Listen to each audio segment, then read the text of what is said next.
سوال ہے، قربانی کے جانور میں ایسی کتنی چیزیں ہیں جن کا کھانا حرام ہے؟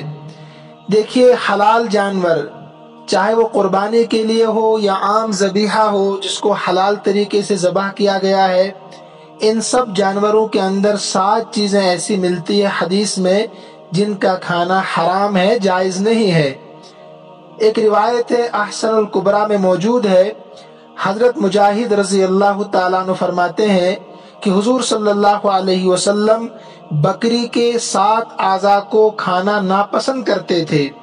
بکری خاص نہیں ہے، کوئی بھی حلال جانور، اس کے اندر 7 چیزیں ایسی ہیں جن کو حضور صلی اللہ علیہ وسلم نے کھانا پسند نہیں کیا ہے۔ نمبر 1، الدم، یعنی خون۔ خون سے مطلق خون مراد نہیں ہے، بلکہ وہ خون جو جانور ذبح کرتے وقت اس کی رگوں سے نکلتا ہے، جس کو دم مسفوح کہا جاتا ہے، انہیں بہنے والا خون مراد ہے۔ نمبر 2، الحیا، مادہ جانور کی پیشاب کی جگہ یعنی شرمگاہ۔ نمبر 3، والذکر، نر جانور کی پیشاب کی جگہ یعنی شرمگاہ۔ نمبر 4، والانثیین، جس کو اردو میں خصیتین بھی کہتے ہیں، شاید آپ نہیں سمجھے، جس کو ہم کشمیری میں کھائی کہتے ہیں۔ نمبر 5، والغدۃ، جن کو غدود کہا جاتا ہے۔ غدود سخت گوشت کو کہتے ہیں۔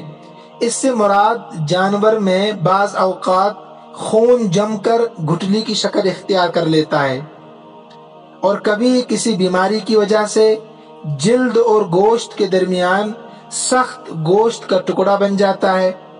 اسی طرح کبھی ہڈیوں کے درمیان سخت گوشت کا ٹکڑا بن جاتا ہے، جس کو اردو میں گٹھلی اور گانٹھ بھی کہا جاتا ہے، اور بعض دفعہ اس کے آس پاس چربی بھی جمع ہو جاتی ہے۔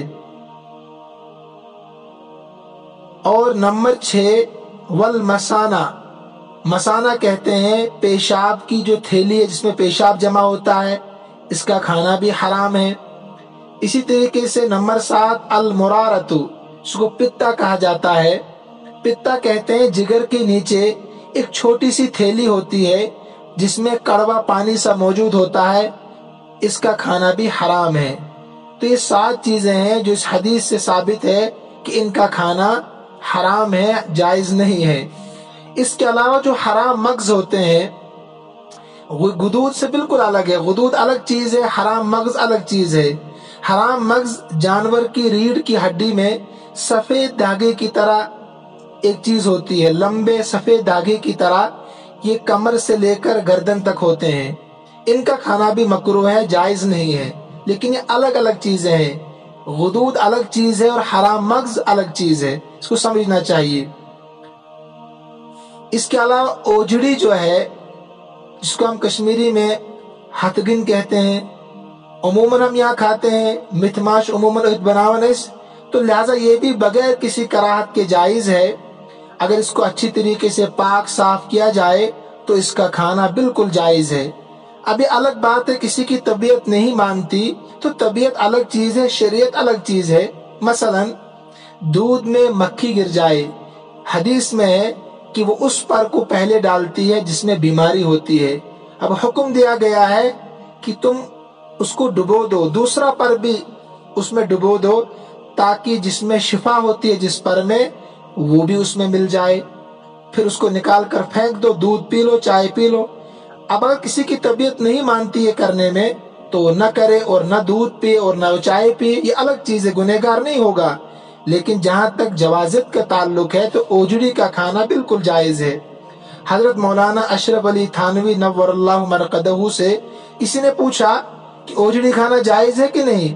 فرمایا جائز تو ہے، مگر جب یاد آتا ہے کہ اس میں کیا چیز ہوتا ہے، اوجڑی میں جانور کا چارہ جمع ہو جاتا ہے، تو پھر طبیعت نہیں مانتی۔